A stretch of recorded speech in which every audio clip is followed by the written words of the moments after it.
Okay, cool. Welcome. We are at episode number 13 of the Downwind Diaries. This is an extension of our long-form content for South Africa surf ski, and really excited to have, you name it, but Zach in his car, ready to have a chat, paddling and all things paddling. Welcome to Downwind Diaries, Zach. Hey, Barry, thank you for having me on. It's what a privilege. And, you know, me, I'm always up for a good yarn because some people might say I like the sound of my own voice a little too much, but I just love sharing the energy with everyone. So just a little bit of background. Downwind Diaries is about sharing our passion for surf ski paddling. And there's not too many characters in our surf ski paddling fraternity that have the passion that you have for the sports. And it comes out in a number of ways with your energy, and a lot of the stuff that you do behind the scenes that people don't know about. So I'm really excited to have you. You've visited my family home and have come and stayed with us. And I thoroughly enjoy everything about Zach, from his online presence to actually meeting him in person and I call him a friend. So you kind of fit the profile perfectly of what we want to try and do, is share our passion for surf ski, and you epitomize that in a number of ways. So yeah, I'd love to, at this session, get in a little bit more depth over what Zach is all about, what he does, and a little bit about it. And I want to start where surf ski paddling started for you. Where did it start? We all have a different story of how we got into the sport in some form. And where did surf ski paddling start for you? You know, I thought about it the other day, and actually now looking at it, almost paddling on next year will be 15 years of paddling. And it began at a Fisher Lifesaving Club. I actually was a nipper. And I mean, from yay high, parents got me to be a starfish, get out in the water. And Barry, you would not believe it, I was probably one of the shyest people on the planet, and had the little bit of a nickname called the crybaby. Literally, if I didn't want to do it, I was bawl my eyes out and everything. But to my parents' credit, they said, you got no choice, so off you go, do it. And you know what? Actually got in and enjoyed it. And before you know it, as it is in lifesaving, when you turn 14, you join the nippers.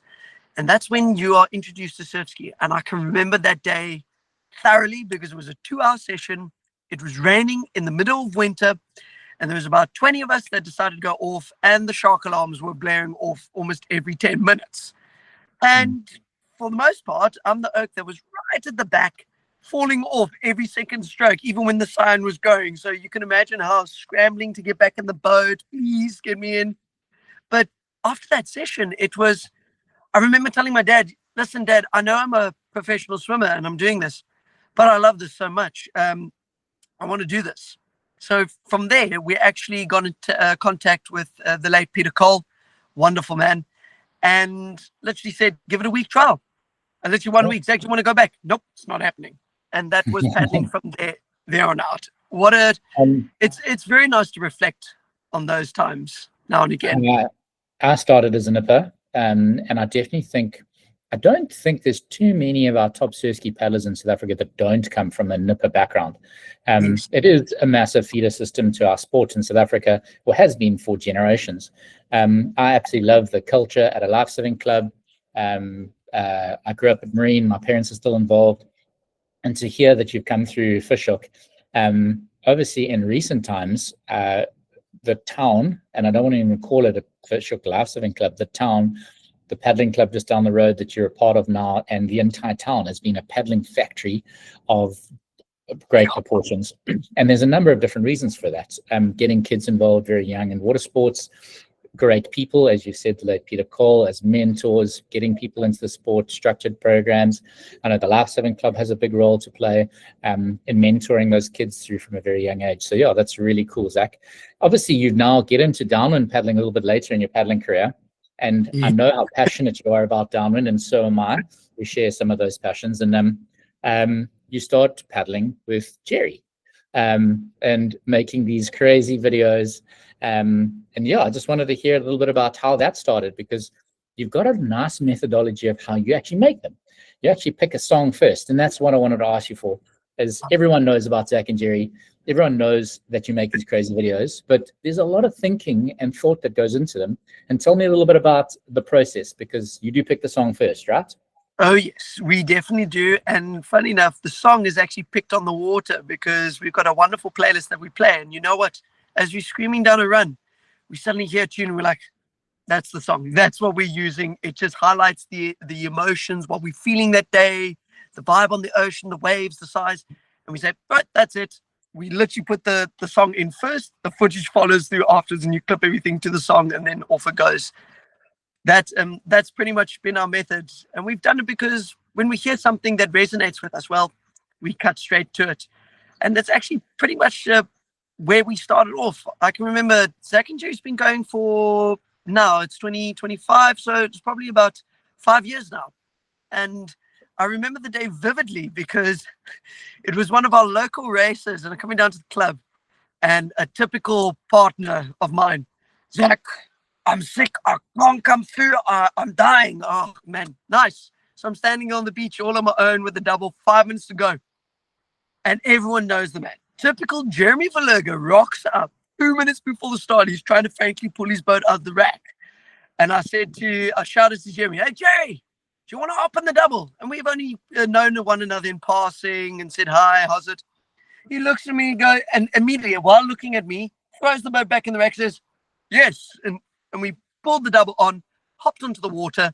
I mean, our knees were up to my face over here, and we were going, but we pulled off a top 20, and we were barely doing any work. Well, we realized our energy worked so well, the teamwork, we hit it off immediately. And from there, I think it was another 2 weeks. And then suddenly a massive northwester pulled through. And Jeremy said, Zach, we paddled so well. Shall we do a downwind? I bought some cameras. Let's put them on the back.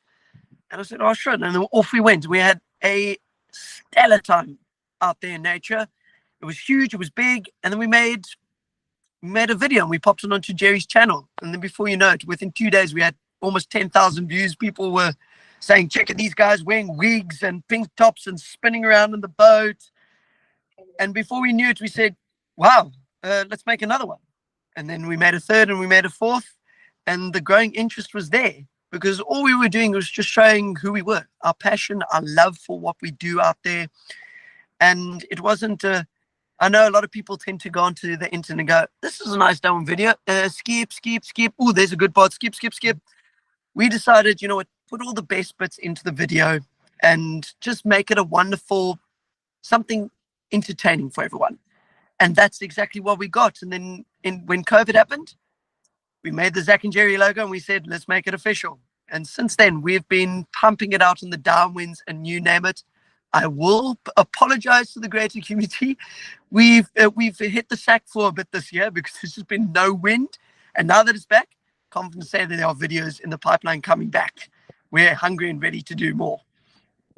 So that's amazing, Zach. I love the energy that you bring to our Surfski paddling community. It's quite a cool thing to watch. And it takes a lot of time and effort to put those videos together. So to both of you, well done. I know that you do a lot of the editing, so good on you for spending the time and sharing the passion for Surfski paddling, which is so cool. In recent times, in the last year or so, I didn't know you as a very elite paddler to some extent in our mix for quite some time. I loved the character that you were, but you came out of, I think, nowhere to some extent to win the PD East London race in its last edition. That's not a race that takes a day or a week to plan to win. Never mind do it, I think maybe on your first one. I'm not sure. You can confirm with that it was your first one or not, but it was something that you won the PD London in the last edition, and basically set yourself up in our community as one of the best ultra distance paddlers around. Tell me a little bit about what it took to get to that level and about the race. Obviously, I'm very good friends with Bevan Manson, the guy that you beat. And that win specifically has a lot of credibility because he was the defending champion. You didn't just beat no man's land. You beat, as far as I'm concerned, one of the best ultra distance paddlers in the world. Bevan's amazing. So to put Bevan at the post and win a PD East London, tell me a bit about your prep and going into that and a little bit about that race. Of course, that I will say it was on my second try winning the PT Slanner. I can remember the very first one. It was more of an adventure, and I went out there, and one of the best things that was about it, the whole ethos around it, the community that was there, the sheer beauty that the coastline provided, it captivated me. And one of the things I've always known about myself, I tend to get stronger and more determined the longer I go. So I hadn't really pinpointed beforehand. I was always trying to compete with everyone else around me, and trying to do what everyone else did, and actually realized it was the incorrect thing to do. I wanted to tap into my talents, and one of them was realizing I'm actually really good at holding my pace for long. So PT Slam was tick it off the box. But after the first one, I was like, I'm ready for this. And I remember telling my parents categorically when I picked up the phone after they said I finished. I said, listen, it's in 2 years' time. I don't care what it takes. I'm going to stand on the podium, first place for the next one. This is what I want. I love it. And I reconnected with the real love and passion for the sport. It just made me excited to get up every day and go and do it. Whereas I know sometimes it's hard for people to get up in the mornings and go and do a couple of things. I get up in a flash. I'm ready to go and do this. It is exactly what I love and adore spending my time doing. So when it came to putting everything together, I put 18 months of training in for that first event. And mainly, a lot of it, yes, physical, but mainly it was the mental side. I was coaching my mind. I've always second guessed myself, always thought, yes, but, or I'm always just behind everyone. And I can tell anyone who's trying to achieve their goals, that is a pit that you're diving yourself into. The one way you've actually got to do is actually keep building yourself up and saying, I will do it. The word can does exist in the word cannot. So keep doing it and pressing forward. I will. So it started off saying, I want to win the race, and very quickly became, I will. Knowing that undying confidence in myself, whatever I do, I'm going to push out and achieve my goal. And then along the way was the grueling training that went with it. Many, many hours spent on the water. And what was probably incredibly challenging was I did it all on my own. I had no coach. I had no training partners, you name it. I was sitting in that boat in my training hours, all going one way or another. I just get a cup of tea. Look at that. Service comes through. Thank you, Bob. I've got So Zach, I actually grew up on the banks of that race. My dad did 7 PD Londons over the course of 14 years when I was a kid. And one of the sayings he always said to me, and resonates with me quite a bit, is that there were big, strong men that entered that race, that if they entered the race with an ego, a lot of the time they came up a lot short. If you're doing it for the wrong reasons, you're probably going to be found out somewhere in something that extreme. It's 245 Ks over 4 days. Like, there's going to be some down times at some stage through that route. And the person that's doing it for the right reasons for themselves and not trying to prove a point to someone else is more likely to succeed. And that your case is a certain testament to that, of personal dedication, all the hours you put in, all the sacrifices you've made to get to the start line. When it gets hard, when you're doing it for the right reasons, becomes you're willing to hurt that much deeper. And Bevan told me a story of the last day of that race.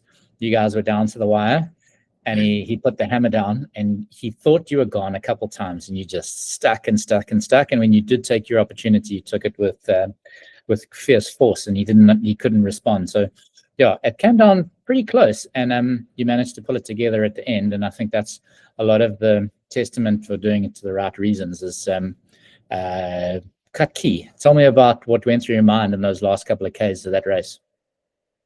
It was daunting. I think I remember I sent a video message to Bevan the day after while I was staying in St. Francis, just thanking him, but also shared what was actually happening.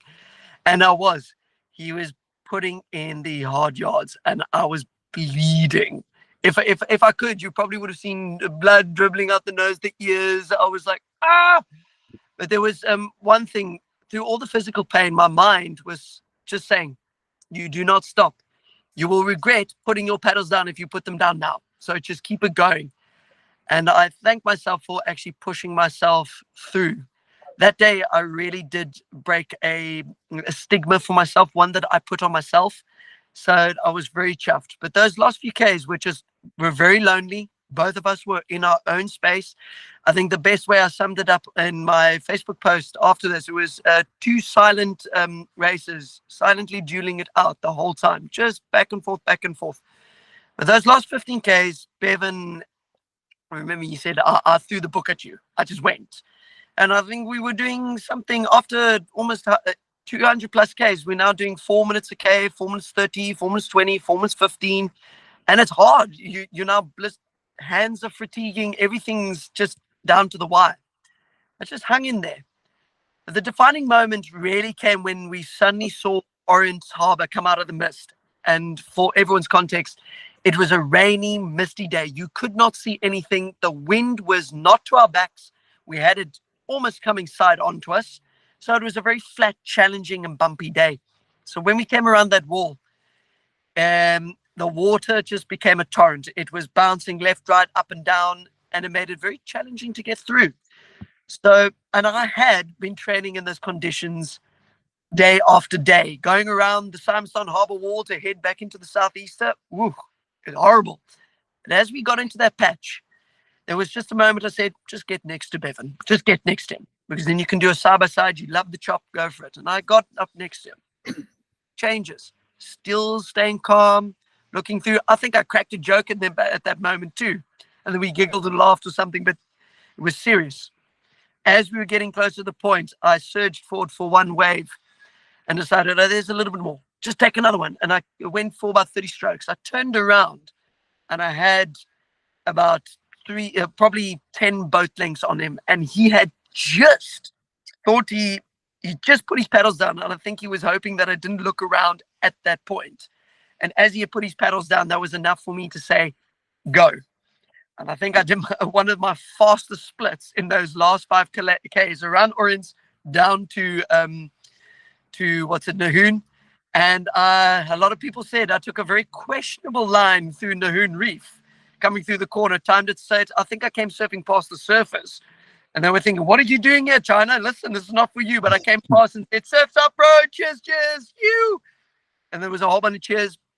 And I pretty much knew when I was in that last kilometer, I was looking around. I couldn't see Bevan. I couldn't see him. I was just in my own space. And I said, Zach, go for it. And I didn't stop until I touched the sand. And when I looked at it, just hopped out. And everyone was cheering for me. And obviously, I just had a quick glance. There was this euphoria. Suddenly, I just realized, Zach, you've just gone and done what you said you were going to do 2 years ago. And when I crossed that line, it was pure bliss. I was in awe at myself for being so determined and headstrong, for pushing through and just never taking no for an answer, going out there and doing it. I've got a funny story of that one. I lived in a digs out of Varsity, close to 20 years ago, with quite a well-known paddler, Ant Stott.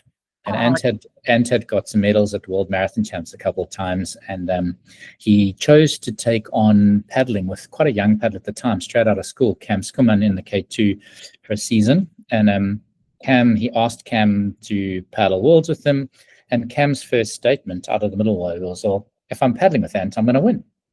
And he said it every single day until he did. And over the period of that year leading into the Marathon Worlds, they spent a lot of time training in and around our digs. There was an international coach at the time, so Ant organized 2 training camps at our house in November, and then the following February, and Cam arrived and woke up in the morning and sat at the breakfast table and said, okay, cool, we're going to win Worlds this year. And he just said it so often. I think he actually made Ant believe, because he just said it so often that it just so he set it into fruition, which is quite a cool thing. And yeah, I think to today he's the youngest world marathon champion at 19.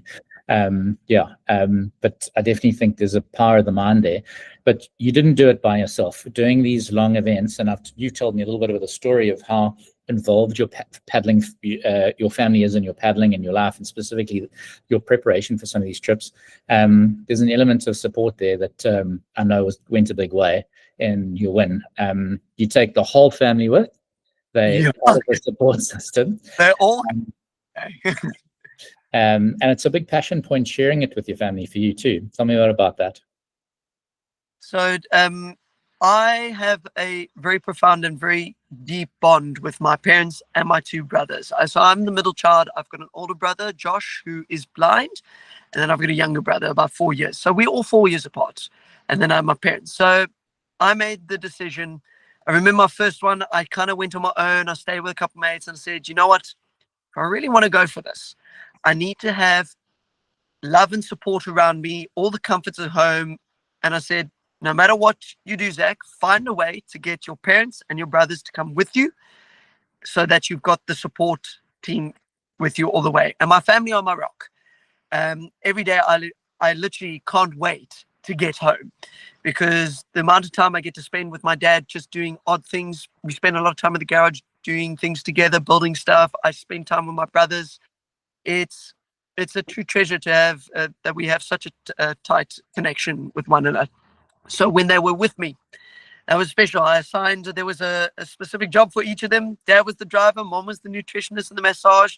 My dad is a chiropractor, so he was sorting me out there. And then my brothers, my younger brother brought up his girlfriend, who we had actually only met for the first time when we started the trip. And she was an absolute angel. And the two of them drove me back and forth from the beach, seconding me. I think my brother was probably the one who got the sandiest and the wettest out of all of us besides the water, running in, diving in, pulling stuff off, cheering at the top of his lungs. And then my big brother, Josh, who was always there. He would come to me in the evenings and would say, Zachy, touch me on the shoulder the way you would do. Well done. You've got this. You're gonna chomp them. He loves using the words that I use. You're gonna chomp them tomorrow, bro. Come on. And that lovely bit of energy, just those little bits, goes a long way. And knowing that I was in an environment of love, compassion, was something that felt me comfortable and secure. That made the world of a difference. And all I had to do was just keep myself focused on what I needed to do. Simply get on the water and paddle. Everything else afterwards, my family took care of. And it was a wonderful team effort. That win that I did was my whole family with me. And that was very, very special. Zach, you talked about your mom being a bit of your nutritionist there on the trip. Just because you stayed in our house, your diet requirements are quite interesting.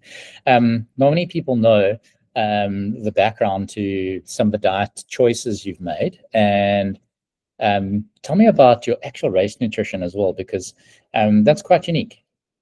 It is very unique. So the better part, one might say I'm a raw vegan. So in that sense is I only eat fruits and vegetables and nothing is cooked. That does include seeds and nuts and everything, but I do not eat dairy, meat, bread, eggs, fish, nothing. No animal products or meats or anything. And none of my food's cooked. And this came about. That takes some big planning for something like PT's London, because that's a pretty rural area. It is. So there's a lot of prep work that actually goes into it. One would think, oh, maybe fresh foods. No, it's actually very hard to make sure that you've got fresh food with you all the time. So there was a lot of stuff that I had to go through. But this came about because I had some major health issues in 2020, and it was a real scare for me. And I decided, you know what, it's either to the hospital or, as my mom's been doing the way I eat now for about 10 years since then, she said, give this a go and see if it works for you. And as soon as I hopped on, within months, I was seeing the differences. I was no longer having problems.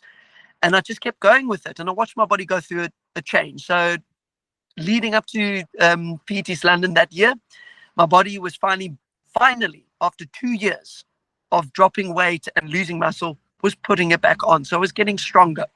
And so it kind of culminated to the perfect point.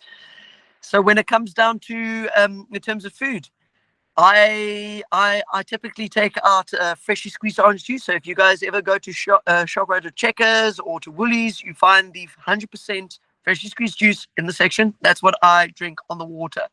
And it's somewhere in the region of between 2 to 3 liters, depending on the distance. But for reference, the 100 mile an hour, I took 7.5 liters of juice for the 160 Ks and drank every drop of it, compared to some of the guys who might have taken 2 or 3 liters. And then I chow some bananas while I'm out there. But fueling for the race in PT London, every time you come to a second point, there's always a nice raw chocolate bar, some bananas, new bladder of juice to go through, and especially afterwards and before. When you eat the way I do, it's actually more important what you actually do before and afterwards. Whatever you do in the race is just to keep your levels and everything evened and perfect out, so you don't have massive spikes or massive low points. So, and it's working for me. I feel healthy, I feel lighter, I feel energetic. It almost feels like sometimes my skin glows because I've got so much energy in me, and I love it.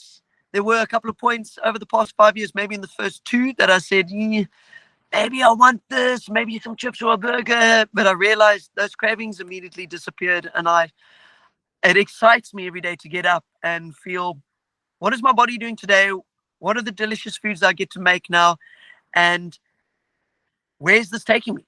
I feel my body changing all the time and getting healthier, lighter, and stronger, which is so, so beautiful. So I'm very excited for the last 2 races of this year and seeing where and how far I've come. You did mention there the 100 miler. You're so crazy. I personally got to witness the first 100 miler. I was on a jet ski supporting that day, and to see someone, and when I say someone, I tracked Bevan over the last 20 Ks through that route, and to see someone paddle as well as he did in the latter half of that race is quite something. I don't actually have words for the absolute and utter craziness that is that race. And I made a little video for my YouTube channel afterwards about the race, and I really didn't have the words to describe it. And I actually got each entrant into it to give me 30 seconds of their take of the experience of it all, because I didn't have the words for it. Now, maybe you've got the words for how extreme that thing is, liberating it is. You guys are so far out to sea in the middle of nowhere, right in nature. But I think there's a very unique person that gets attracted to a race like that one. There's a second unique person that actually gets through it. It's a hell of a feat. So yeah, tell me about some of the things that you experienced over 100 miles in the ocean. Gosh, Barry, when you've got 11 hours on your hand in your own space, there's a lot that starts running through your mind, and your mind wanders and everything. But I don't think I shared the video. Oh no, it might have been on the 100 miler group. You might have seen my watch it. Of all the vibes. But I described it as, it was life-changing for me to be out in Mother Nature, out in the ocean like that. And I think I was about 25 kilometers offshore in the current, moving along with 2.5 meter swell. The wind's blowing on your back at 20, 25 knots. And I'm on my own. I'm in the middle of the ocean at 80 Ks going, this is incredible. I tried talking to myself and I said, describe what you feeling. I've got no words. Literally, as you've just described, there isn't word sufficient enough to describe that feeling, the energy and your surroundings when you're out there. You feel totally connected and yet disconnected at the same time. Disconnected from I would say the matrix world, being on land, being with everyone daily, day to day. You suddenly just cut yourself off and you're out there and you're just in your thoughts. And for me, that was beautiful. And I had a bit of everything, I paddled, I swam, I laughed, I cried. It went through all the whole spectrum of emotions and everything. But one thing that did stand tall, I was enjoying every second being out there.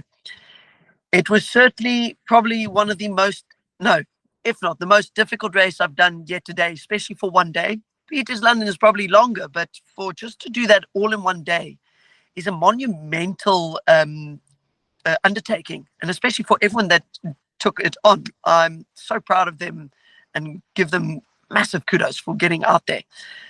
But to start right at the start and suddenly cruise off, we're all chatting, having laughter and everything. And I still remember I looked at Bev, we both looked at her and said, we'll see you later.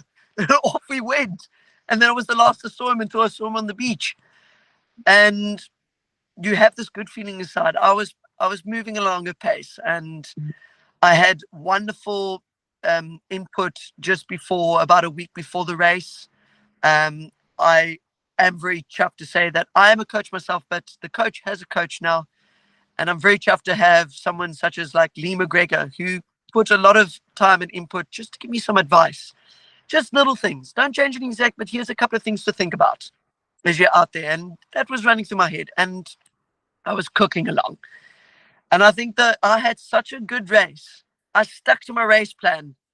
It just so happened that it wasn't meant to be, because the conditions said, nah, Zach, we're going to blow you out to sea at Durban. We're still blowing west. We were banking on that east to come through. And as I touched the beach, the east decided to switch and come blowing onshore. So I was caught out being about 10 Ks offshore when all the guys had come in a lot closer and snuck in. But when we actually looked at our watches, I only did an extra 3 kilometers. So there was an extra 20 minutes taken up there. And Bev and Brett, who, massive congrats to them, came through and did it. Still remember the cheeky smile Brett had on his face. So stoked with him. He's a super cheeky human anyway. But I will say, I got off the beach. I was running up and the guys were standing there going, how are you running? Don't you have cramp? I said, no, guys, I had the best race of my time. Shall we do the 300K now? Let's go. I'm ready to go out and paddle some more. It was, So we've talked about Zach, the character, in terms of your online presence. We talked about Zach, the athlete. And it's one of the things that you and I personally as friends have engaged quite a bit with is Zach, the coach. And I've asked questions of you before why you haven't launched any marketing for your business. And you've got a pretty active business in Cape Town. You are a paddling coach, and you in and around that Fishhook region. The summertime is extremely busy for you.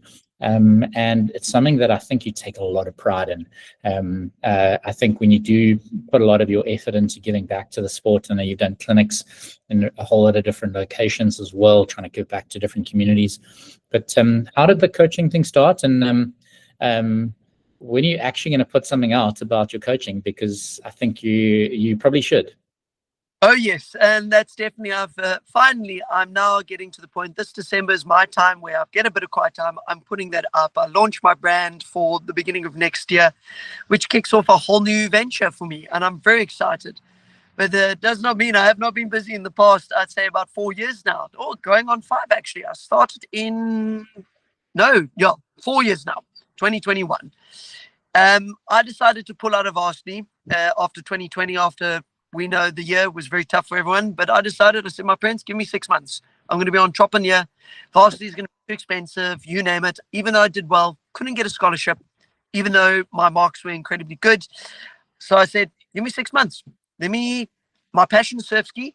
I have a natural gift, which I've finally come to realize, and I want to build upon that, is I have a wonderful ability to teach, to sit and be patient and work with students, no matter who they are, take the time and teach them. So I said, I want to explore that. And within 3 weeks, it had kicked off, and I said, I'm doing this. And ever since then, it's just been building strength with strength.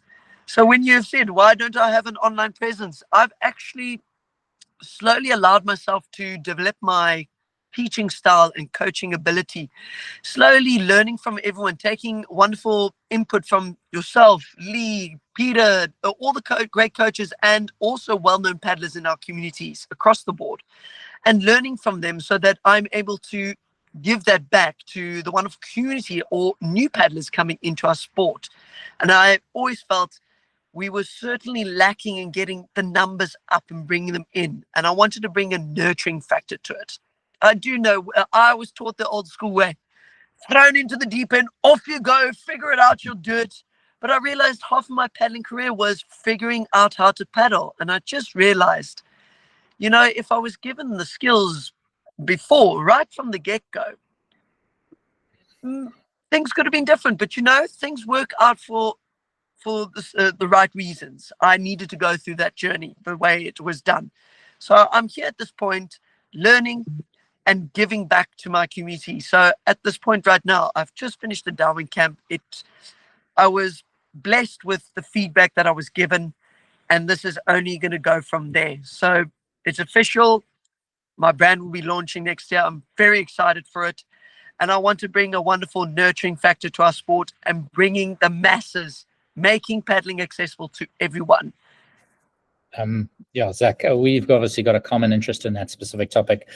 Ran a paddling school in Durban for 10 years, and then obviously careers took me into different spaces. And then now South African Surfski has an academy here in Durban, and we have a heart to grow the sport. Paddling in Durban, even though we've had a World Surfski Champs here this year, hasn't actually thrived in the last 10 years. It's been on a downward trajectory, and the only way you can turn that around as a passionate surfski paddling is diving in on the bottom end of our sport, getting grassroots paddling going. And we've got 1 or 2 events that sort of focus on getting new people into the sport with a reef shootout, and we've got a couple of training squads. Our head coach Greg Vocht does a lot of the on the beach, where the oak is on the water sometimes for 5 or 6 hours a day. Unfortunately, I don't have the time with small kids and family and everything that our business entails, that I don't get to do a lot of the coaching. But our Surfski tours to Mauritius revolve around a attention to detail coaching dynamic. Guys come with a high coaching ratio, have a good experience, and really get to take a lot out of in terms of their paddling progression over those 6 days that they paddle with us. And one of the cool things about our sport is the sharing of knowledge. I think every element of our sport, or people around our sport, are so generous with their knowledge, which is such a cool thing. You sharing your knowledge, us sharing ours, all the people that have put time and effort into you as a coach or as an athlete. It's not often you can line up on a world champ start line of the year and guys are comparing notes about conditions and what had happened the previous day and what to expect. And it's such a cool, and a lot of people call things different names, and I hate calling surfski paddling an industry. It's not an industry, community. It's a community. It's not. Better words, probably actually family. That's how close we are. Exactly. So most of our clients have become our best mates, and I absolutely love. Just yesterday, I was chatting to one of our clients from Hong Kong that's been on 3 tours with us and managed to get 3rd in her home race at the Dragon Run, and good up to Winnie for putting the time and effort in. But they're friends, they as you said, and family. So yeah, across the board, well done for getting the coaching brand going. I'm being excited to see this for quite some time. And hopefully this video shares with some people what's soon to come from Zach. I'm going to wish you good luck for a couple of races that are coming, because I know you got your SASS on the PD's London again this year. It's in a week or two's time, a couple of weeks' time. And hopefully this video will be out by then. So good luck for that. I hope it's going to be an amazing experience. I know that you're going to find a little bit more about yourself in those 4 days of extreme endurance paddling. So yeah, good luck. Good luck with your brand launch next year. Thanks for sharing some of your passion with our South African Surfski Downwind Diaries. And I do know as a character you love downwind paddling, and I just love that you're sharing that passion with people through your business, through who you are. And hopefully we can have another chat in the future telling us more about when you do launch your brand and more about your experience at this year's PD's London in time to come. Oh, mate, you know where to find me. You either find me on the beach or you just give me a phone call or pick up yo, bro, I'm going on the wind. Like, my face is always looking. I look back at my student now because I just got off a Downwind teaching. And I look back at him and all I saw was, nothing better than that, yeah. It doesn't get better than that, as it says. So I'm very excited for the future and for our sport, because I do have a strong feeling surf skiing is the next big thing. Once again, it's coming up on a rise, and it's taking people such as us getting in, putting in the graft in, getting most of the masses back into sport and making them passionate and love it so much more. Instead of just telling them, hey, listen, here's a paddle, here's the boat, off you go. No, we're going to give them the nurturing touch so they go, you know what? I'm ready to go out there. I'm loving this and I want to be back for more. So that hat on your head needs to turn around to cover the red Rudolph nose from the sun, bruh. So get some sunscreen for that nose so we can so we can so you can get into the PDS London at the best possible neck possible. That's it for this episode of Downwind Diaries. Thanks, Zach, for joining us, and we'll see you on the next one. What a pleasure. Thank you very much, Barry. To all of you, have a wonderful day and go kick ass. Woo!